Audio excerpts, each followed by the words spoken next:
Welcome back to The Price of Business. I am your host, Kevin Price, talking to you about you and your business. Andrew Mangione? Here we go. Andrew Mangione. Easy for me to say. Again, I'll probably have to get my tongue bobbed. It is Monday. I mean, what do you expect? Andrew, glad to have you on the program. Talk a little bit to us today about your background, and let's jump into this topic at hand, which is the lovely thing called Obamacare. Welcome to the program. Well, thank you very much for having me. I serve as the Vice President for Government Relations for the Association of Mature American Citizens, otherwise known as AMAC. We are an alternative conservative organization to AARP. We compete directly with them. We're a member benefits organization that emphasizes on strong advocacy for conservative values.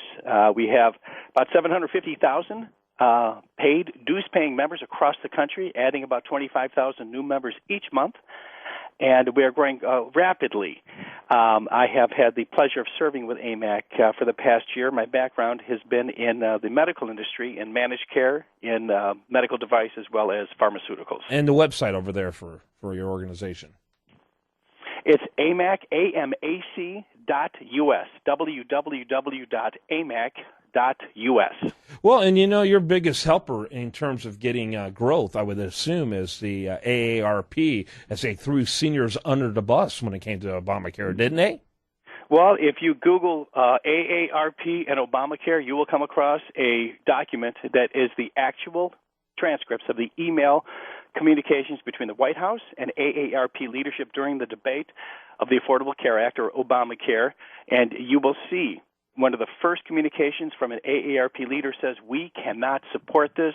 Our members are calling in 14-1 against supporting it," and they did it anyway. They did it anyway. Amazing what they'll do, and I find it troubling that they would be so ideologically driven and not even be able to look out for the interests of their members. Well, you know, they've done a lot of good things. There's no question about that, but there certainly has been a betrayal. And what that tells you is that it is AARP leadership that is setting the agenda, not the members. Conversely, AMAC members set our agenda in terms of the issues that we take to Washington. They give us our marching orders, and that is clearly not the case at AARP. Yeah, no question about it. So what's your focus on today when it comes to Obamacare? Our members don't like it. We're a 50-plus organization.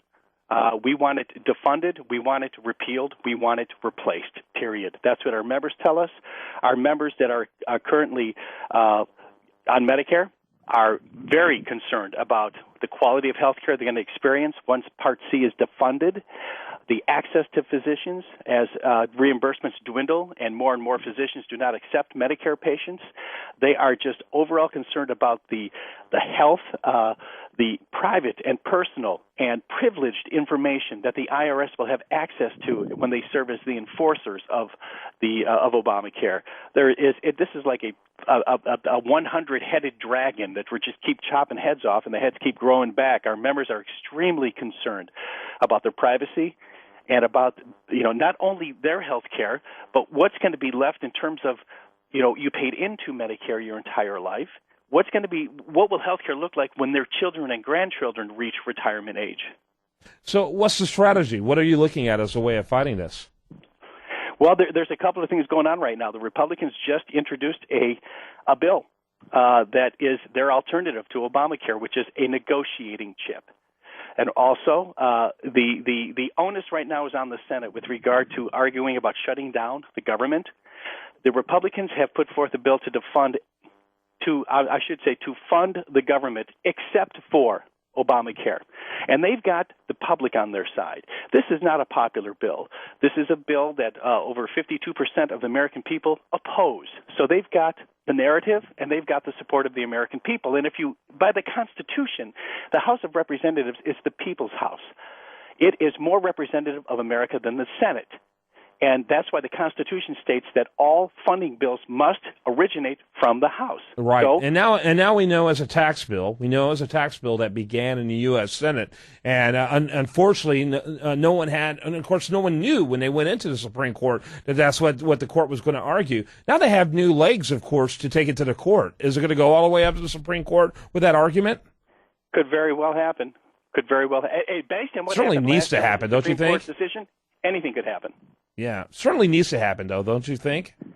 Absolutely. No question about it. And it's coming to a head right now because October 1st is bearing down on us. And so is the discussion on the debt ceiling. So is which is funding the government. It's going to be very interesting to see what happens. I think the Republicans they've got America on their side. They've got an alternative. It is the ideologues in the Senate and in the Democratic Party that are refusing to negotiate, refusing to budge on Obamacare, and they will be blamed if the government gets shut down. It doesn't have to happen. All the Republicans want to do is fund the government, but not fund a horribly unpopular bill. Yeah, and people may not realize it because he doesn't have to face re-election, but on many levels, Barack Obama is fighting for his political life. He'll get nothing accomplished between now and the end of his second term if he doesn't get control of the U.S. House of Representatives, which is why we haven't seen some of the radical policies that we expected immediately after his re-election. He's trying to get a majority in the House in order to make sure he can get his radical agenda through between 2014 and 2016. Furthermore, if he doesn't get a majority in the House and loses the Senate, he could spend the last 2 years of his career as president dealing with impeachment. Don't you think? Well, it all depends on the makeup of that's a possibility depending on who controls the Senate and if the Republicans can control the House. Yeah, my scenario was the House being taken, maintaining, and the Republicans and the Senate being taken over by Republicans. So I agree. It would be a waste of time otherwise to even spend it. It is a distinct possibility. If nothing else, he'd certainly be a lame duck president, which would probably be in the best interest of America. Yeah, he's already a lame president. So, by all means, if we made him a lame duck, that would be an improvement. So what do you want seniors to do besides obviously join your organization? What other things should they be about when it comes to dealing with this issue? Well, the seniors have more power than they know. They are the fastest growing demographic in America are those 50 plus, and just picking up the phone, or better yet, driving to their local congressional district office in their communities and paying a visit to let them know their displeasure at Obamacare, even if they just talk to staff. That, when a constituent pays a personal visit to a congressional district office, that is like that same office receiving 20 phone calls or 20 emails or 20 letters. It's very impactful. Our members, AMAC members, are getting off the couch.